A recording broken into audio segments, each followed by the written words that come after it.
दूसरा प्रकरण उसी बस्तर में आप देखेंगे, पत्रकार गए थे जहां अवैध रेत उत्खनन हो रहा था, माफिया लगातार वहां ढुलाई कर रहे थे, तो फिर पत्रकारों की गाड़ी में 15 किलो गांजा डाल के उसको फंसाने का काम। ये पहली बार पत्रकारों के साथ नहीं हो रहा है।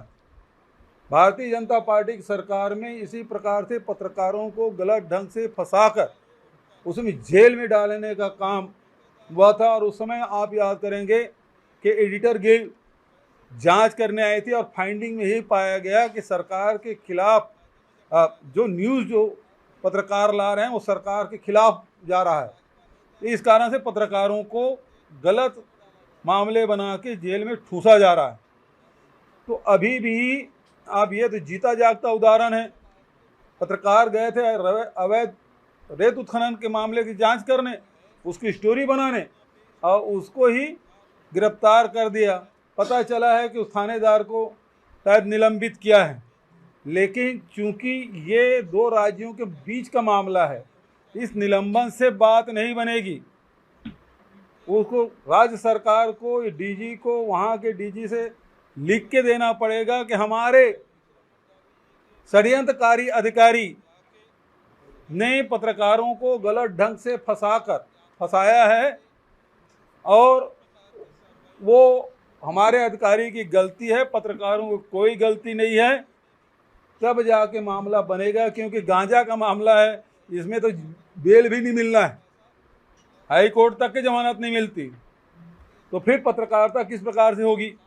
कि जब भारतीय जनता पार्टी की सरकार होती है तब एजेंसियों का किस प्रकार से दुरुपयोग होता है, ये आपको देखने को मिल रहा है। अभी कुछ दिनों पहले एनआईए ने 4 गिरफ्तारियां की और उन्होंने कहा ये टेरर फंडिंग है, और यदि वो टेरर फंडिंग है तो फिर जो विक्रम मंडावी ने जो आरोप लगाया है कि वहाँ के पूर्व वन मंत्री भाजपा नेता महेश गागड़ा के रिश्तेदार और जिले के उपाध्यक्ष लव कुमार रायडू ने तेंदुपत्ता ठेकेदार सुधीर कुमार माणिक से जो पैसा वसूला, ये उसी समय की बात है जिस समय ये 4 लोग गिरफ्तार किए हैं। ये उसी के आसपास के समय है जिसमें उनके भाई के खाते में भी, रिश्तेदार के खाते में पैसा गया। ये उसके डिटेल आप देखेंगे, ये चेक है, चेक नंबर है, उसके दस्तखत है। तो सवाल ये उठता है, जब ठेकेदार वही है, पैसे खाते में डालने काम जब 4 आदिवासी लोगों के खाते में जब डाला गया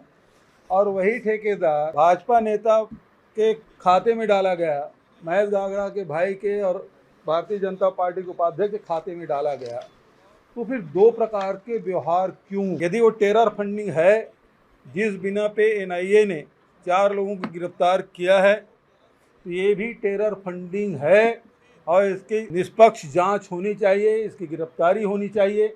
और अभी तक के हम लोगों ने ट्वीट किया, उसके बाद भी कोई कार्रवाई नहीं हुई।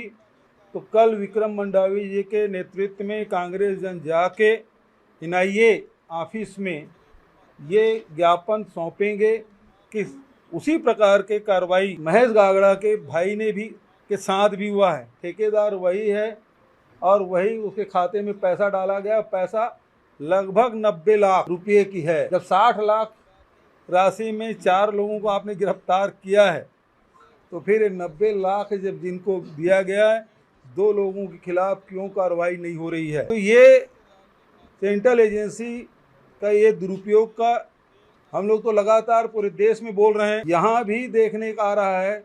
क्योंकि वो भारतीय जनता पार्टी से संबंधित है और एनआईए की जब जानकारी हो चुकी है, तो फिर यहाँ कार्रवाई क्यों नहीं की जा रही है? टेरर फंडिंग की बात आपने सोशल मीडिया में कही, पहले भी कही है और बीजेपी विधायक जी ने भी कही। क्या मानते हैं वाकई टेरर फंडिंग हो रही है? क्योंकि अपने अपने पक्ष दोनों पार्टियां रख रही हैं। संतोष पांडे जी कहीं एक तरफ आपके ऊपर आरोप लगा रहे हैं, आप उसका तोड़ भी दे रहे हैं, उसकी बात भी रख रहे हैं।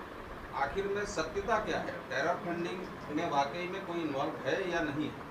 देखिए, एक चीज़ ये है कि मैं पहले से ये नहीं कह सकता कि टेरर फंडिंग है या नहीं, ये तो जांच का विषय है। जब आप टेरर फंडिंग के नाम से 4-5 लोगों को गिरफ्तार किए हैं, बीजापुर के 4 लोगों किए हैं, और वही व्यक्ति ये पेखन गागड़ा और रायडू दोनों के खाते में पैसा डाला है, और उसी समय समय भी वही है, महीने 2 महीने का अंतर हो सकता है, लेकिन उसी समय पैसा डाला है, तो फिर इनकी गिरफ्तारियाँ क्यों नहीं? मैं ये नहीं कह रहा कि वो क्या है क्या नहीं है ना, वो तो जांच का विषय है। तो जांच के दायरे में जब ले रहे हैं तो इसको क्यों छोड़ा जा रहा है? क्या वो भारतीय जनता पार्टी के इसलिए छोड़ा गया? और जहाँ तक संतोष पांडे की बात है, वो तो राजनीतिक बात करके, क्योंकि उसको खींच है, तकलीफ है, इस कारण से कुछ भी बोल के